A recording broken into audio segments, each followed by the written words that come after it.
Hello students, welcome to Shravan Samrani classes. నేను మీ Shravan సామ్రాణి.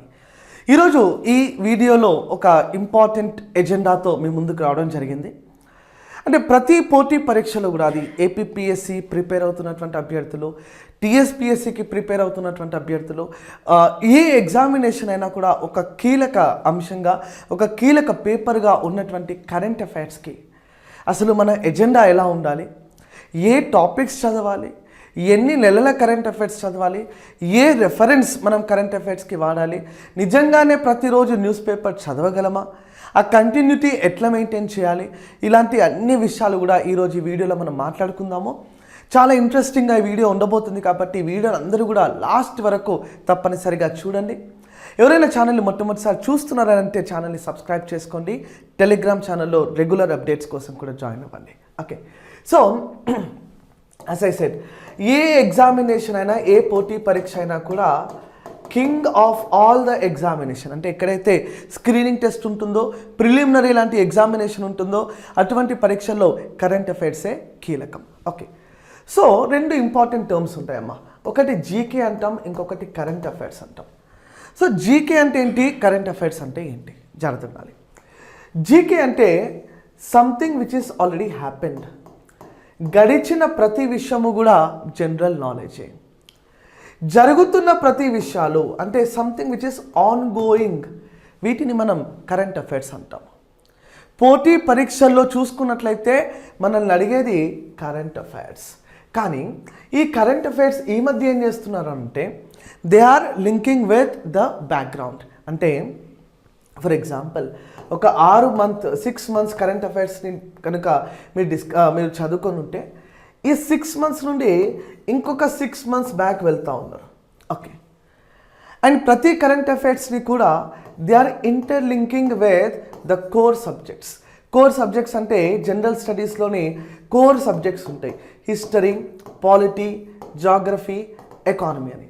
Okay, so ఈ interlinking to the current affairs అంటే హిస్టరీకి సంబంధించిన కరెంటు, పాలిటిక్స్ సంబంధించిన current, geography, economy, environment, science and tech, ఇటువంటివన్నీ. ఓకే, సో సైమల్టేనియస్గా అన్నిటికీ కూడా ఉపయోగపడే విధంగా కరెంట్ అఫైర్స్లో ఒక 10 బిట్లు వస్తే 10లో కనీసం అంటే ఒక 9 బిట్లు ఏ రకంగా మనము క్లియర్ చేయాలి, what should be the agenda అనేది మనం డిస్కషన్ చేద్దాం. ఓకే, సో పోటీ పరీక్షల్లో సాధారణంగా మనం చూసుకున్నట్లయితే current affairs will be divided into 3 different segments.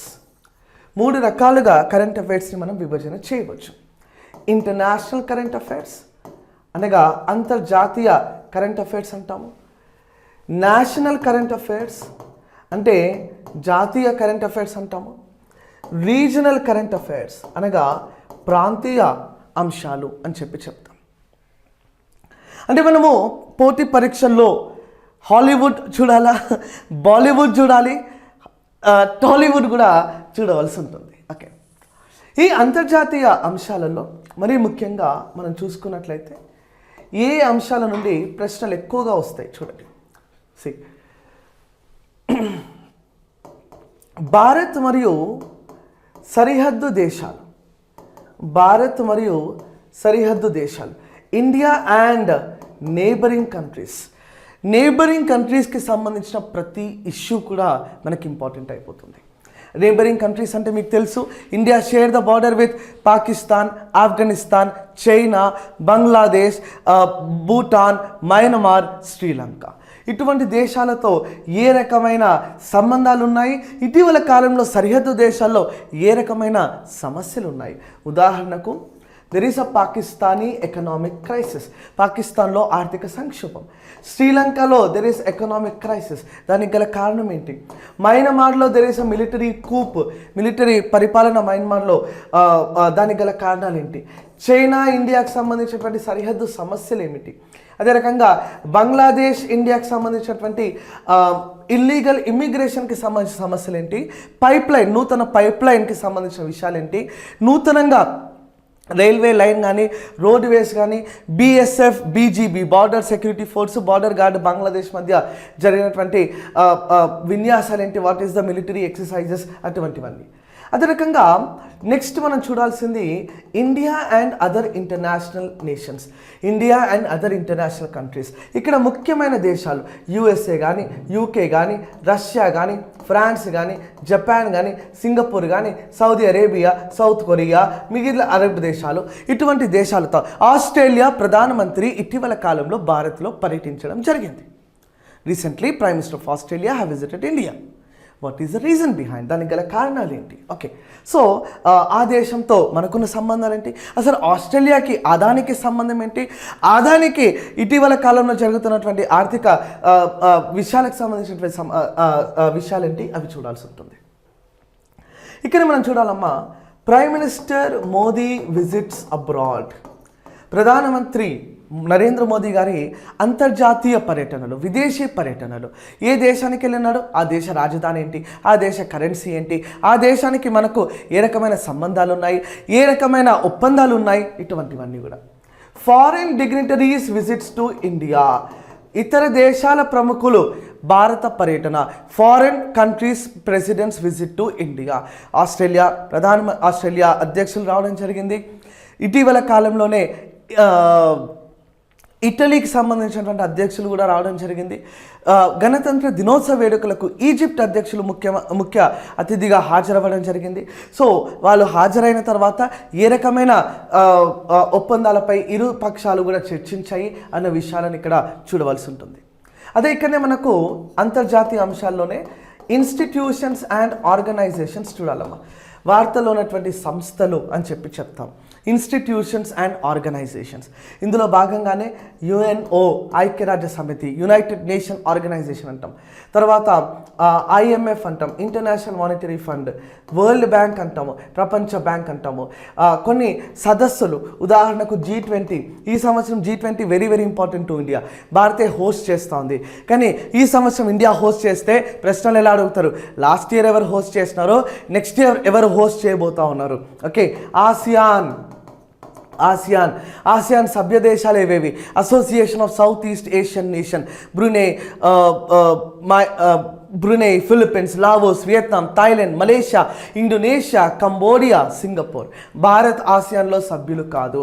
ఏసియాన్లో సభ్యులు కాకపోతే ఇండియా దేంట్లో మెంబర్ అమ్మా అంటే ఈస్ట్ ఏషియా సమ్మిట్లో ఇండియా ఒక మెంబర్షిప్ అనేది ఇవ్వడం జరుగుతుంది. For example SCO, Shanghai cooperation organisation అంటాము, SAARC, south Asian association for regional cooperation అంటాము. వీటికి సంబంధించినటువంటి ఇటీవల కాలంలో సదస్సులు, సమావేశాలు ఎక్కడ జరిగాయి అవి మనం చూడవలసి ఉంటుంది, అంటే లాస్ట్ 6 months. మళ్ళీ నేషనల్ అప్డేట్స్, ఈ జాతీయ అంశాలలో మరి ముఖ్యమైన అంశాలు మనం చూడవలసి ఉంటుంది. ముఖ్యమైన అంశాలు అనంటే ఇక్కడ మనకు వచ్చేది first and the foremost important thing అమ్మా, వార్తల్లోని వ్యక్తులు, పర్సన్ ఇన్ న్యూస్ అంటాం. పర్సన్ ఇన్ న్యూస్ అనగా వార్తల్లోని వ్యక్తులు. ఇక్కడ మనం చూడాల్సింది అపాయింట్మెంట్స్ చూడాలి, ఆర్బిచరీస్ కూడా చూడాలి. అంటే ఇటీవల కాలంలో జరిగినటువంటి నియామకాలు, ఇటీవల కాలంలో జరిగినటువంటి మరణాలు, ఆర్బిచరీస్. ఓకే, రీసెంట్లీ అపాయింటెడ్ ప్రెసిడెంట్ కానీ, వైస్ ప్రెసిడెంట్ కానీ, సిబిఐ డైరెక్టర్ కానీ, నీతి ఆయోగ్ చైర్మన్ కానీ, నీతి ఆయోగ్ వైస్ చైర్మన్ కానీ, BCCI అధ్యక్షులు కానీ, ఈ రకంగా ఏవేవైతే నియామకాలు జరిగినాయో అవన్నీ కూడా చూడవలసి ఉంటుంది. ఆర్బిచరీస్, ఇటీవల కాలంలో జరిగినటువంటి మరణాలు, the deaths in the recent times. Okay, తర్వాత చూడాల్సింది ప్లేసెస్ ఇన్ న్యూస్, వార్తల్లోని ప్రదేశాలు. ప్లేసెస్ ఇన్ న్యూస్, అందుకే చెప్తున్నా ఈ కరెంట్ అఫైర్స్ని మీరు మీ జాగ్రఫీతో కనెక్ట్ చేయవలసి ఉంటుంది. బుక్స్ ఇన్ న్యూస్, వార్తల్లోని పుస్తకాలు, books in news and authors, దానికి సంబంధించినటువంటి రచయితలు ఎవరు, ఆథర్స్ ఎవరు, అది చూడవలసి ఉంటుంది. ఓకే, చాలా ఇంపార్టెంట్ కాంపోనెంట్ అమ్మ జాతీయ అంశాలలో అవార్డ్స్, పురస్కారాలు. అవార్డ్స్ని మనం వివిధ రకాలుగా విభజన చేయవచ్చును. We can divide awards into different types. For example, ఇక్కడ మనము పురస్కారాలను సివిలియన్ అవార్డ్స్ అంటాం. సివిలియన్ అవార్డ్స్లో భారతరత్న వస్తుంది, పద్మ కూడా వచ్చేస్తుంది. పద్మ మళ్ళీ పద్మభూషణ్ అండ్ పద్మశ్రీ. తర్వాత మిలిటరీ పురస్కారాలు, పరమవీర చక్ర, మహావీర చక్ర, కీర్తి చక్ర, అశోక చక్ర, ఇటువంటివన్నీ కూడా మిలిటరీ అవార్డ్స్ అని చెప్పుకుంటాం. తర్వాత లిటరేచర్ అవార్డ్స్ అంటే సాహిత్య పురస్కారాలు. లిటరేచర్ అవార్డ్స్ లైక్ బిహారీ పురస్కార్, వ్యాస సమ్మాన్, భాషా సమ్మాన్. కొన్ని లిటరేచర్ అండ్ కల్చరల్ అవార్డ్స్ చూసుకుంటే దాదాసాహెబ్ ఫాల్కే అవార్డు గురించి అడుగుతారు. సాహిత్య అకాడమీ అవార్డ్స్ గురించి అడుగుతారు. సాహిత్య అకాడమీలో తెలుగుకు సంబంధించినటువంటి అవార్డులు అడుగుతారు. ఆ రకంగా చూడవలసి ఉంటుంది. ఇంటర్నేషనల్ అవార్డ్స్, అంతర్జాతీయ పురస్కారాలు. ఇక్కడ మీరు చూడవలసి ఉంటుంది like Ramon Magsaysay award, Pulitzer prize, Oscar, very recently RRR Oscar award, Nobel prizes, Man Booker prize. ఈ రకంగా అంతర్జాతీయ పురస్కారాలు ఉంటాయి. తర్వాత క్రీడా పురస్కారాలు, sports related awards.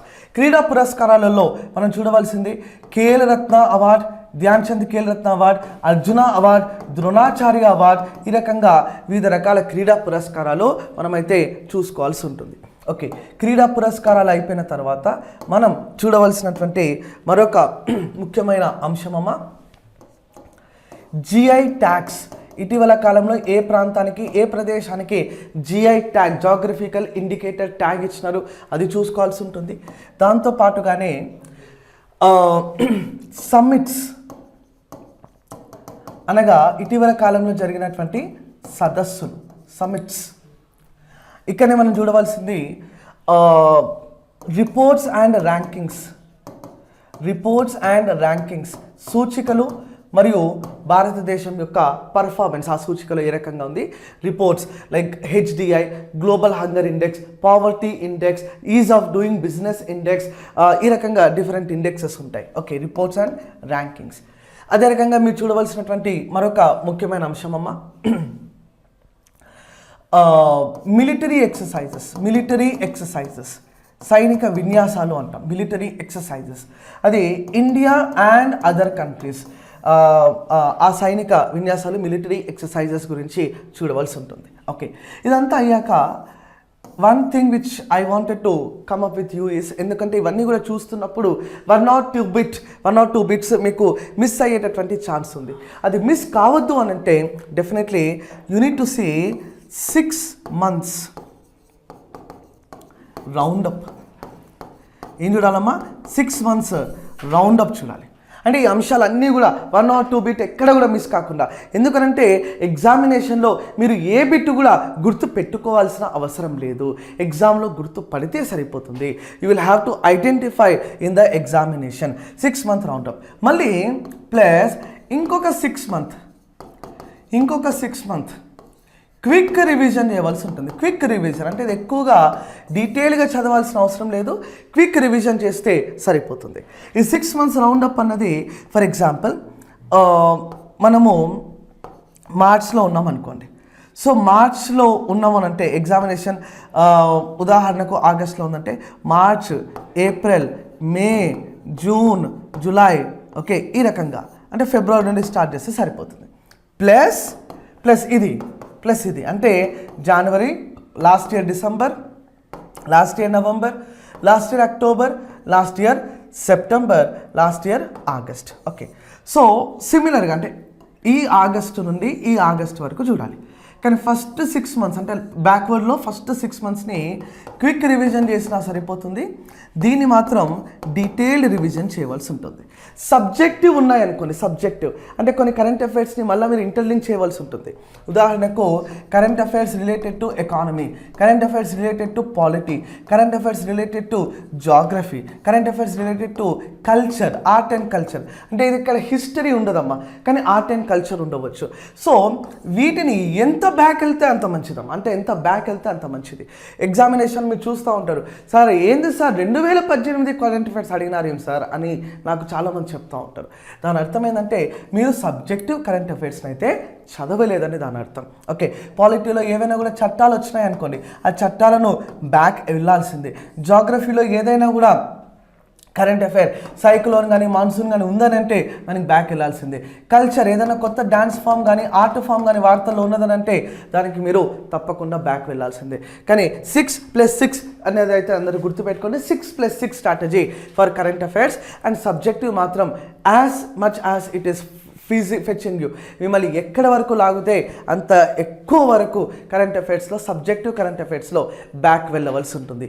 I hope you understood what has to be done. అంటే కరెంట్ అఫైర్స్కి మనం ఏ రకమైన స్ట్రాటజీ ఉండాలన్నటువంటి ప్రతి అంశాన్ని కూడా ఈరోజు ఇక్కడ మనం డిస్కషన్ చేయడం జరిగింది. ఇలాంటి మరిన్ని వీడియోస్ కోసం చూస్తూనే ఉండండి శ్రవణ్ సామ్రాణి క్లాసెస్.